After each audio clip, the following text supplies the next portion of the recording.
नमस्कार दोस्तों, आप हमारे चैनल ड्रीम स्टोरी पर नहीं हो तो चैनल को सब्सक्राइब कीजिए, वीडियो को लाइक कीजिए और शेयर कीजिए। ऐसे ही प्रेरणादायक कहानियों के लिए हमारे साथ बने रहिए ताकि हम आप तक ऐसी ही कहानियां पहुंचा सके। तो चलो दोस्तों शुरू करते हैं। आज की कहानी कैसा है यमलोक। यमराज वहां मनुष्यों के साथ क्या करते हैं।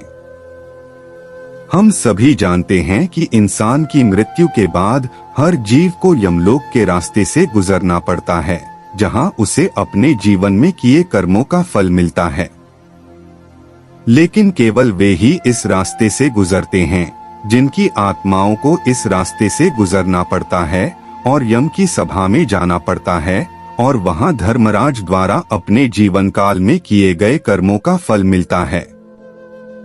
लेकिन क्या आप जानते हैं कि मृतक की आत्मा को यमलोक के रास्ते को पार करके यम के द्वार तक जाना पड़ता है, जो बहुत भयानक होता है। आज हम हिंदू धर्म के गरुड़ पुराण में वर्णित यमलोक के मार्ग के बारे में चर्चा करने जा रहे हैं। पुराणों में यमराज को मृत्यु का देवता बताया गया है। इनका निवास स्थान यमलोक माना जाता है। आइए जानते हैं कहां और कैसी है मौत के देवता की नगरी। यमलोक में यमराज का एक विशाल महल है जिसे कालित्री के नाम से जाना जाता है। यमराज अपने राजमहल में विचारभू नामक सिंहासन पर विराजमान हैं। गरुड़ पुराण और कठोपनिषद में यमलोक को दक्षिण में 86,000 योजन ऊपर स्थित बताया गया है। एक योजन में 4 किलोमीटर शामिल हैं। चारों दिशाओं में स्थित यमलोक में प्रवेश के लिए 4 द्वार हैं। पापी दक्षिणी द्वार से प्रवेश करता है। जीवनदान देने वाले पश्चिमी द्वार से प्रवेश करते हैं। उन्हें उत्तर द्वार से प्रवेश मिलता है, जो आध्यात्मिक दृष्टिकोण और सत्यवादी है। माता पिता और गुरुओं की सेवा करने वाले भी इसी द्वार से यमलोक में प्रवेश करते हैं। सबसे अच्छा प्रवेश द्वार उत्तर में है। इसे स्वर्ग द्वार के नाम से जाना जाता है। इसी द्वार से सिद्ध और साधु प्रवेश करते हैं। इस द्वार से प्रवेश करने वालों का अप्सराओं, देवों और गंधर्वों द्वारा स्वागत किया जाता है। यमराज के कई सेवक हैं जो यमदूत कहलाते हैं। उनके 2 मुख्य संरक्षक महंद और कालपुरुष हैं। इसके अलावा 4 आंखें और चौड़े नथुने वाले 2 कुत्ते यमलोक की रक्षा करते हैं। यमलोक में चित्रगुप्त का घर है, जो यमराज के सहायक हैं। चित्रगुप्त के घर से 20 योजन यानी 80 किलोमीटर दूर यमराज का महल स्थित है। यमलोक में पुष्पोदक नामक नदी बहती है। इस नदी का पानी साफ और ठंडा है। नदी के किनारे सुंदर हैं और छायादार वृक्ष भी। यमलोक की यात्रा के दौरान आत्मा को यहाँ कुछ देर आराम करने का मौका मिलता है। यमराज की इमारत भगवान मूर्तिकार विश्वकर्मा द्वारा बनाई गई है।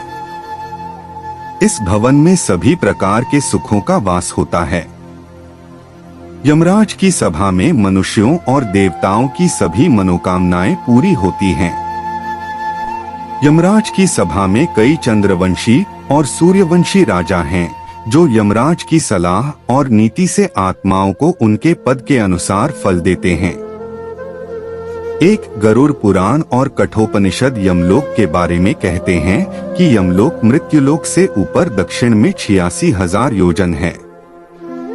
इसीलिए यमराज को दक्षिणमुखी दीपक अर्पित किया जाता है। 2 यमराज के महल का नाम कालित्री है और वे विचारभू नामक सिंहासन पर विराजमान हैं।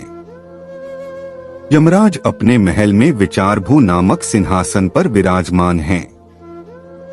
3 उत्तर द्वार को स्वर्ग का द्वार माना जाता है। यहाँ गंधर्व और अप्सराएं आत्मा का स्वागत करती हैं। 4 यमराज के सेवक यमदूत कहलाते हैं।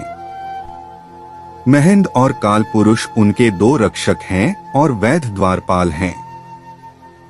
इसके अलावा 2 कुत्ते यमलोक की रखवाली करते हैं। 5 चित्रगुप्त का निवास यमलोक में ही है। चित्रगुप्त महाराज लोगों के कर्मों पर नजर रखते हैं। यमराज का महल चित्रगुप्त के वास्तु से 20 योजन दूर है। 6 यमराज का भवन विश्वकर्मा ने बनाया है। यमराज की सभा में अनेक चंद्रवंशी और सूर्यवंशी राजा निवास करते हैं, जिनके उपदेश और ज्ञान से यमराज प्रेतात्माओं को उनके कर्मों के अनुसार फल देते हैं। 7 यमलोक में पुष्पोदक नामक नदी बहती है, जिसके किनारों पर सुंदर छायादार वृक्ष लगे हैं। यमलोक की अपनी यात्रा के दौरान आत्मा कई बार इन वृक्षों के नीचे विश्राम करती है। इस स्थान पर आत्मा को पितरों द्वारा तर्पण और पिंडदान मिलता है। यमलोक कौन जाता है?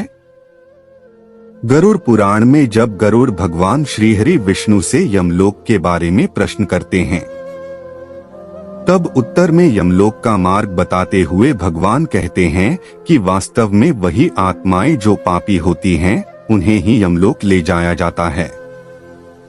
यमराज यमलोक में रहते हैं। दया, दान आदि पुण्य कर्म करने वाली आत्माएं स्वर्ग को प्राप्त होती हैं। जब पापी की मृत्यु का समय निकट आता है, तब यमराज के दूत उस व्यक्ति के पास आते हैं और जैसे ही आत्मा शरीर छोड़ती है, यमदूत आत्मा को यमलोक ले जाते हैं। यमदूतों का रूप बहुत ही भयानक है। वे बहुत ही डरावने दिखते हैं और आत्मा को यातनाएं देकर यमलोक ले जाते हैं। अर्थात पाप आत्माएं शरीर छोड़ते ही कष्ट भोगने लगती हैं। यमदूत जिस मार्ग से आत्मा को यमलोक ले जाते हैं, वह भी अत्यंत भयावह और पीड़ादायक है। इन रास्तों पर आत्मा को सुकून देने वाला कुछ भी नहीं मिलता। इन सड़कों पर भीषण गर्मी पड़ती है। पानी की एक बूंद और पेड़ की छाया, कुछ नहीं। रास्ता पिघला हुआ लावा सा गर्म है, कांटों से भरा है और जमीन आग की तरह गर्म है। रास्ते में मिलने वाली यातनाओं के कारण आत्मा को अपने परिजनों की बहुत याद आती है और वह भावनाओं से अभिभूत हो जाती है। इस तरह के कष्टों को सहते हुए आत्मा अंत में यमलोक पहुंचती है।